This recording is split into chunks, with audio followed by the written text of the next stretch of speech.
Hello മീഡിയേഴ്സ്, ചെടികളിലും ഇലകളിലൊക്കെ ഈ വെള്ളം തളിച്ചു കൊടുത്താൽ ധാരാളം പൂക്കൾ ഉണ്ടാകാൻ ഇത് സഹായിക്കുക. എന്താണെന്ന് അറിയാമോ? അത് എപ്സം സാൾട്ട് ആണ്. ഇത് ഇലകളിൽ തളിച്ചു കൊടുക്കുമ്പോൾ നമ്മൾക്ക് 1/2 ടീസ്പൂണ് വെള്ളത്തിൽ ഡൈല്യൂട്ട് ചെയ്തിട്ട് സ്പ്രേ ചെയ്ത് കൊടുക്കാവുന്നതാണ്.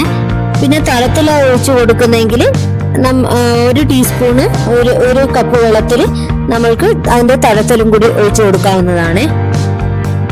ഇത് ഇലകളിലൊക്കെ സ്പ്രേ ചെയ്യുമ്പോൾ ഒരാഴ്ച കഴിഞ്ഞിട്ട് നോക്കുമ്പോൾ തന്നെ ഇലകളൊക്കെ നല്ല കടും പച്ച നിറത്തിലായി വരും. ചെടികൾക്ക് നല്ലൊരു മാഗ്നീഷ്യത്തിന്റെ ഗുണം കൂടി കിട്ടുക. ഇത് വളമായും കീടനാശിനിയായും നമുക്ക് ഉപയോഗിക്കാൻ പറ്റുന്നതാണ്. പിന്നെ ചെടികൾ നല്ല ആരോഗ്യത്തോടെ വളർന്നു വരാനും ഇത് സഹായിക്കും. പിന്നെ ധാരാളം പൂക്കളും ഉണ്ടാകും. അതുമൂലം നമുക്ക് നിറയെ കായ്ഫലവും കൂടി ലഭിക്കുന്നതാണ്. കൃഷിന്റെ ഒക്കെ കുറെ വീഡിയോസ് ഞാൻ നേരത്തെ ഇട്ടിട്ടുണ്ട്. കാണാത്തവരൊക്കെ ഉണ്ടെങ്കിൽ എന്റെ ചാനലിൽ ഒന്ന് കയറി കാണണേ.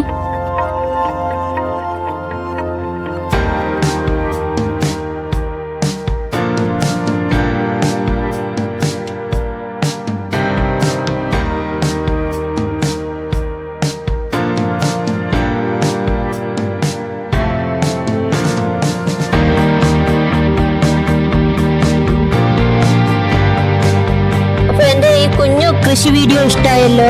ഇഷ്ടപ്പെട്ടെങ്കിൽ ലൈക്ക് ചെയ്യുക, ഷെയർ ചെയ്യുക, സബ്സ്ക്രൈബ് ചെയ്യുക. ഇതുപോലെ നല്ല നല്ല വീഡിയോസ് വേണമെങ്കിൽ നിഷ വൈബ്സ് ഒന്ന് ഫോളോ ചെയ്യാൻ മറക്കരുത്. അത്രേ ഉള്ളൂ. Thank you.